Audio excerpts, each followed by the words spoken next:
Bismillahirrahmanirrahim. Assalamualaikum warahmatullahi wabarakatuh. Perkenalkan, nama saya Arismi Ajis dengan NPM 10124004. Oke, di video ini saya akan ngebahas satu kasus komunikasi pemasaran terintegrasi atau EMC yang cukup relevan banget sama kondisi sekarang. Jadi ceritanya ada aplikasi X nih ya. Terus aplikasi tersebut ngeluarin pesan antar yang baru saja ngeluarin iklan video. Niat awalnya sih bercanda, pengen kelihatan lucu dan relate. Tapi ternyata malah dianggap merendahkan kelompok tertentu. Tapi reaksinya lumayan parah. Netizen rame-rame tagar boikot aplikasi X. Sampai trending dan kepercayaan publik mulai goyang. Yang bikin rumitnya, bulan depannya itu mereka udah siapin peluncuran fitur baru. Plus diskon gede-gedean. Nah, di sini krisis komunikasi ini mulai kelihatan jelas. Dan di video ini saya bakal ngejelasin apa sih yang harus dilakukan tim PR saat krisis. Terus gimana sih nasib promo diskonnya dan gimana strategi pemulihan citra dalam 3 bulan. Kalau kita lihat dari sudut pandang EMC, masalah kayak gini nggak bisa ditangani setengah-setengah. Semua komunikasi harus selaras, satu suara, dan terkontrol. Langkah paling awal harus dilakukan PR itu sebenarnya cukup simpel dan krusial.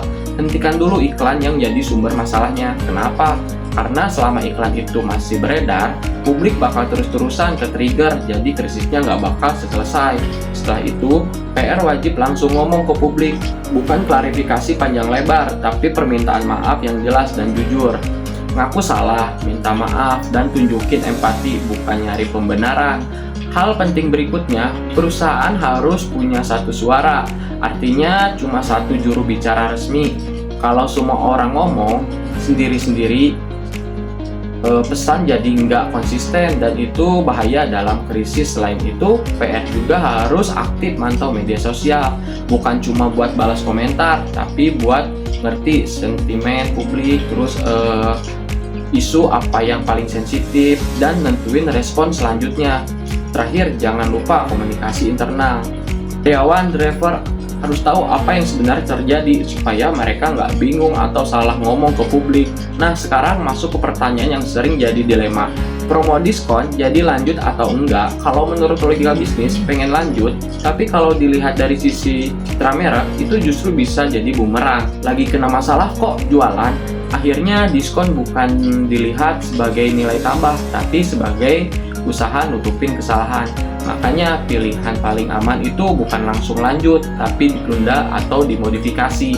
Misalnya, nih diskon dikaitkan dengan kegiatan sosial, ada donasi untuk komunitas terkait, atau promo dikemas sebagai bentuk komitmen perbaikan.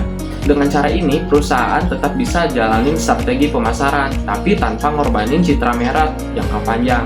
Nah, untuk balikin kepercayaan publik, aplikasi X ini nggak bisa cuma minta maaf sekali lalu lanjut bisnis seperti biasa, nggak bisa. Perlu kampanye pemulihan citra merek yang bertahap. Bulan pertama fokusnya masih ke permintaan maaf dan pengakuan kesalahan.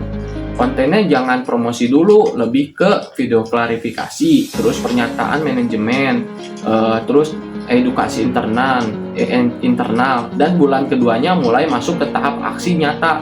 Di sini perusahaan harus nunjukin bahwa mereka beneran berubah, misalnya lewat kolaborasi dengan komunitas, campaign inklusivitas, atau CSR yang relevan. Nah, baru di bulan ketiga, perusahaan bisa mulai repositioning brand. Peluncuran fitur baru boleh jalan, terus promo boleh balik, tapi dengan pesan yang lebih sensitif dan bertanggung jawab. Di tahap ini, brand bukan cuma pulih, justru bisa lebih kuat dari sebelumnya. Jadi, intinya dalam integrated marketing communication, krisis ini bukan soal salah iklan aja. Yang paling penting ini adalah cara perusahaan merespon, apakah cepat, jujur, empatik, dan konsisten. Kalau semua itu dijalankan dengan benar, krisis bukan akhir dari reputasi, tapi menjadi lebih baik. Mungkin cukup sekian dari saya. Maaf apabila ada salah kata. Mudah-mudahan video ini bermanfaat bagi kita semua. Mungkin cukup sekian. Wassalamualaikum warahmatullahi wabarakatuh.